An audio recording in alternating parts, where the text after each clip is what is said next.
नमस्कार दोस्तों, आशा रखता हूं कि आप और आपके परिवार वाले अपने घर पर स्वस्थ होंगे, मस्त होंगे, जबरदस्त होंगे।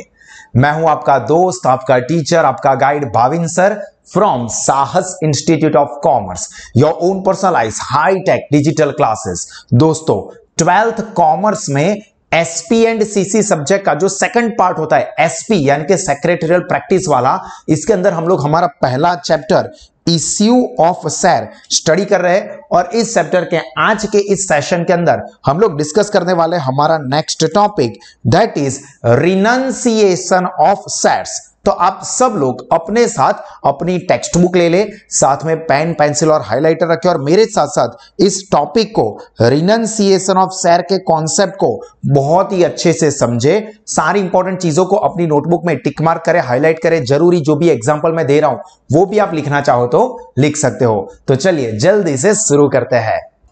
तो सबसे पहले तो दोस्तों आपको ये रिनंसिएशन का मतलब क्या होता है ये पता होना चाहिए। तो रिनंसिएशन का मतलब होता है गिव अप, छोड़ देना, जाने देना।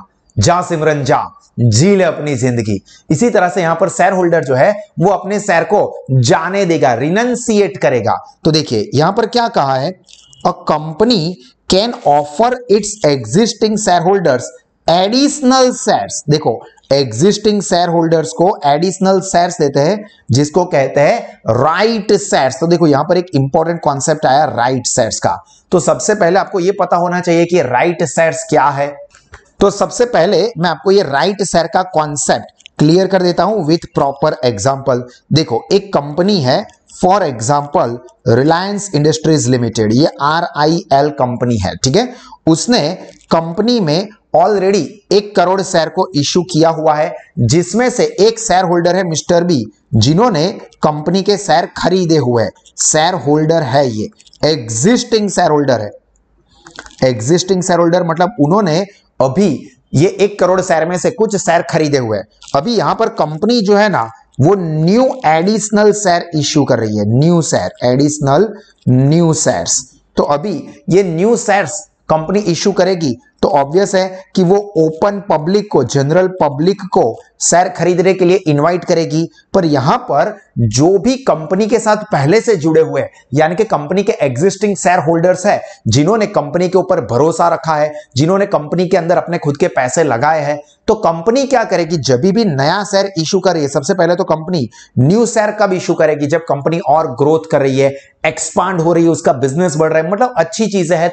तो कंपनी क्या सोचेगी कि यार हम जो हमारे एग्जिस्टिंग शेयर होल्डर्स है, जिन्होंने हम पर पहले भरोसा रखा हुआ है, हम उन्हीं को हमारे शेयर्स ऑफर करेंगे। तो ये पब्लिक में से जो एग्जिस्टिंग शेयर होल्डर्स होते हैं ना, एग्जिस्टिंग शेयर होल्डर, उन्हीं को प्रायोरिटी दी जाती है। भाई आपको हम लोग कंपनी के शेयर ऑफर कर रहे हैं, शेयर आपको पहले ऑफर कर रहे हैं, फर्स्ट आपको ऑफर करेंगे। आप कंपनी के शेयर खरीदना चाहते हो, जो न्यू शेयर हम इश्यू कर रहे हैं वो, तो आप खरीद सकते हो। तो ये एग्जिस्टिंग शेयर होल्डर को कंपनी ने जो प्रायोरिटी दी ना, उसी के कहते हैं राइट शेयर्स। ऐसा नहीं है कि कंपनी ये शेयर फ्री में देगी, नहीं, पैसे देने पड़ेंगे शेयर होल्डर को। बट शेयर होल्डर को यह फिक्स है कि कंपनी जो कि अच्छी है, जिसमें कंपनी के अंदर मैंने खुद ने शेयर खरीदे हुए हैं, उसी कंपनी का जब नया इश्यू आ रहा है यानी कि नए शेयर्स आ रहे हैं, तो वो नए शेयर मुझको मिलेंगे ही, फिक्स आपको ये शेयर्स मिलेंगे ही। ऐसा नहीं होगा कि आपने एप्लीकेशन दी और आपकी एप्लीकेशन शायद रिजेक्ट हो गई और शेयर ना मिले, तो नहीं, आपको राइट शेयर्स दिया हुआ है। मतलब कि आप कंपनी के एग्जिस्टिंग शेयर होल्डर्स हो और कंपनी न्यू शेयर इश्यू कर रही है, तो पहली प्रायोरिटी आपको, भाई आ जाओ आप लोग, आपको शेयर चाहिए तो कंपनी पहले आपको शेयर इश्यू करेगी और बाद में आउटसाइडर को शेयर्स देगी। तो ये एग्जिस्टिंग शेयर होल्डर को ऐसा मिला ना कि आपको तो शेयर मिलेंगे ही, ये उनको हक मिला, राइट मिला, और उसी को कहते हैं राइट शेयर्स। क्लियर हुआ पहले तो ये चीज। चलिए अभी हम लोग हमारे कॉन्सेप्ट पे आते हैं। सबसे पहले तो क्या कहा है कि company can offer it's existing share holders additional shares which is called right shares. अभी यहां पर देखो, ये मिस्टर बी थे, उनके पास 1000 शेयर थे और कंपनी ने यहां पर राइट इश्यू किया, यानी कि राइट शेयर दिए कि आपको 1000 शेयर खरीदे हुए तो आपको एक्स्ट्रा 1000 शेयर खरीदने का हम लोग राइट देते हैं। भाई आप 1000 तक शेयर खरीद ही सकते हो। आप खरीदना चाहो तो आपको मिल ही जाएंगे कंफर्म। हाँ, ज्यादा के लिए आप एप्लीकेशन दोगे तो शायद आपको शेयर मिले भी, शायद ना भी मिले, पर 1000 का तो हम आपको हक दे रहे हैं, राइट दे रहे हैं कि आपको चाहिए तो ले लो। ठीक है, अभी देखो मैं मिस्टर बी हूं, मेरे पास ऑलरेडी 1000 शेयर थे, कंपनी ने 1:1 पर राइट इशू किया। 1:1 पर मतलब अगर एक शेयर आपके पास कंपनी का है तो आपको एक शेयर खरीदने का हक, राइट मिल जाएगा। ठीक है, तो यहां पर 1000 शेयर खरीदने का मेरे पास राइट है। Now renunciation is a process. Renunciation क्या है? Process where existing share holder can give up some or all the shares offered as a right share to him in favour of another person. अभी इसको concept को समझो, ये हमारे लिए main sentence है। देखो, रिनंसिएशन एक प्रोसेस है जहां पर एग्जिस्टिंग शेयर होल्डर क्या करेगा?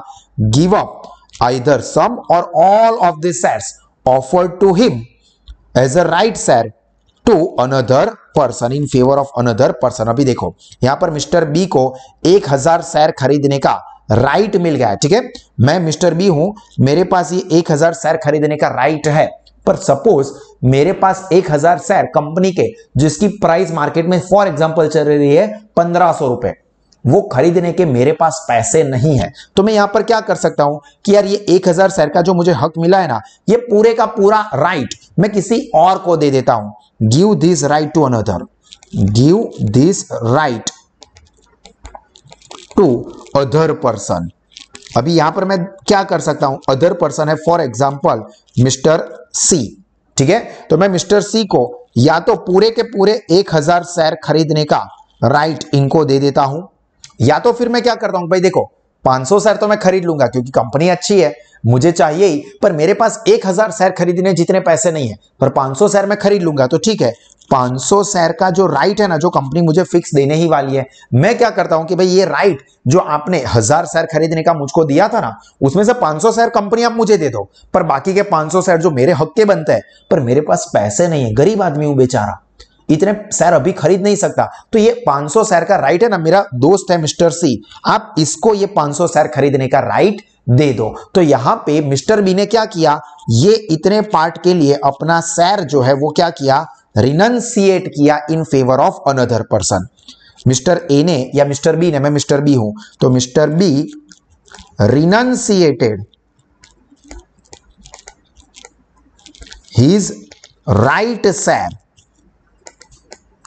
टू अदर पर्सन और in favour of other person. तो देखो यही चीज कही है यहां पर कि राइट शेयर या रिनंसिएशन का कॉन्सेप्ट क्या है? तो renunciation is a process where existing share holder give up some, यानी कि 500 शेयर, 1000 में से 500 या ऑल 1000 के 1000 तू ले जा भाई, offered as a right share to him in the favor of another person, and the shareholder is expected to fill a form called letter of renunciation। अब यहां पर अगर मिस्टर बी अपना राइट रिनंसिएट कर देना चाहता है, छोड़ देना चाहता है किसी और पर्सन के लिए, like mister B renunciated his right, वो किसी और पर्सन मिस्टर सी की फेवर में, तो उनको यहां पर क्या करना पड़ेगा?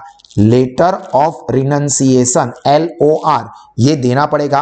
And companies make provision for this in their article. Company यहां पर आर्टिकल में प्रोविजन कर देगी कि भाई अगर किसी पर्सन को राइट शेयर्स मिले हैं और अगर वो अपने राइट शेयर्स खुद नहीं खरीदना चाहता, पर अपना राइट किसी अपने ही पहचान वाले को, दोस्त को देना चाहता है, तो वो दे सकता है। सिंपली उसको यहां पर लेटर ऑफ रिनंसिएशन देना पड़ेगा कि भाई मिस्टर बी, तुम अपने शेयर किसकी फेवर में देना चाहते हो, आप क्या चाहते हो कि भाई ये शेयर किसको मिले, हम उनको दे देंगे।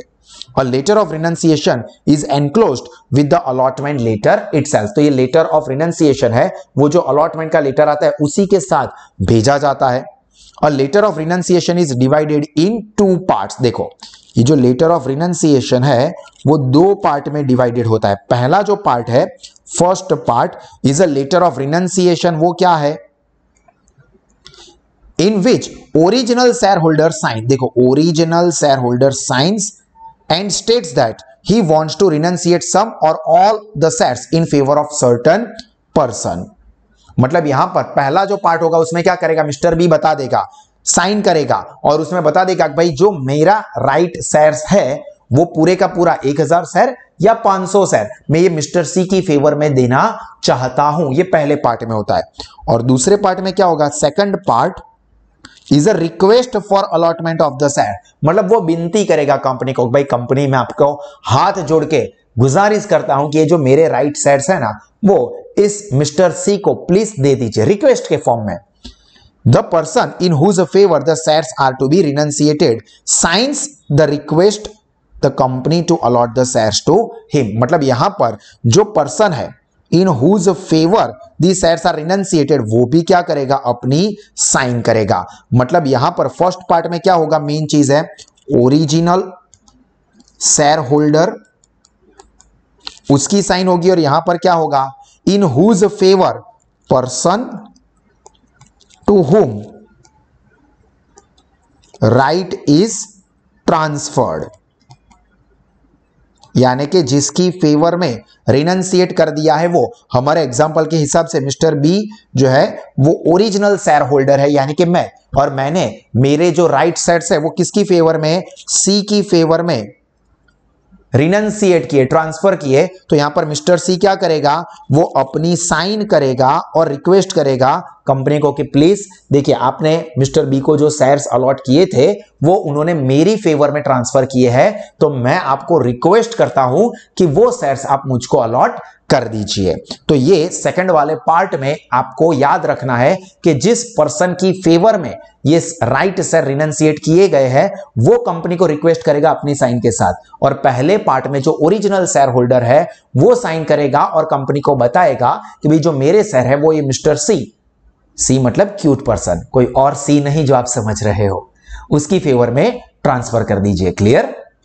बस, तो ये मेन चीजें थी। अभी यहां पर एक्स्ट्रा क्या बोला है, तो देखो, a company decides a time limit for sending the renunciation letter, मतलब मिस्टर बी आपको जो राइट लेटर मिला है, राइट इशू मिला है, वो अगर आप मिस्टर सी की फेवर में ट्रांसफर करना चाहते हो तो कर सकते हो, बट एक टाइम फ्रेम रहेगा। ऐसा नहीं कि 5 साल के बाद 15 साल के बाद आप बोलो कि आज से 15 साल पहले आपने जो मुझे राइट शेयर्स दिए थे ना वो मैं ये मिस्टर सी को ट्रांसफर करना चाहता हूं, नहीं, इसके लिए एक टाइम लिमिट फिक्स होती है।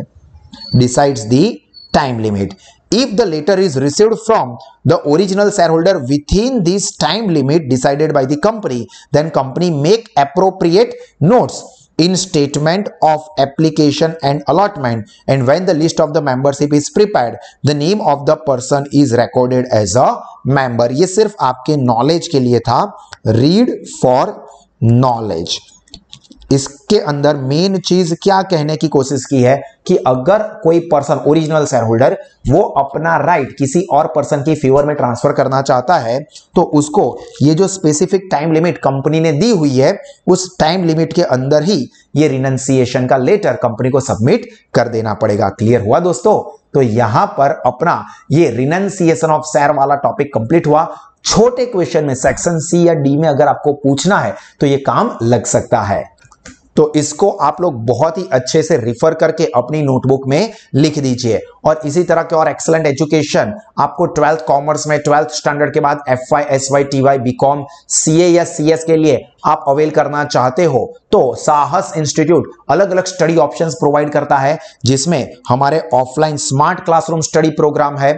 इसके अलावा आप कहीं से भी हमारे online live virtual classroom attend कर सकते हो जो कि काफी हाईटेक होते हैं, और स्टूडेंट्स का फेवरेट साहस स्मार्ट स्टडीज का ऑप्शन तो है ही, तो उसके थ्रू आप कहीं से भी बेस्ट क्वालिटी का एजुकेशन लेके अपना नॉलेज, अपना रिजल्ट टेरिफिक लेवल पे बढ़ा सकते हैं। तो आप और आपके सारे दोस्त आज ही इसका बेनिफिट लीजिए। दिस इज मी भाविन सा signing off. God bless you all. जय हिंद।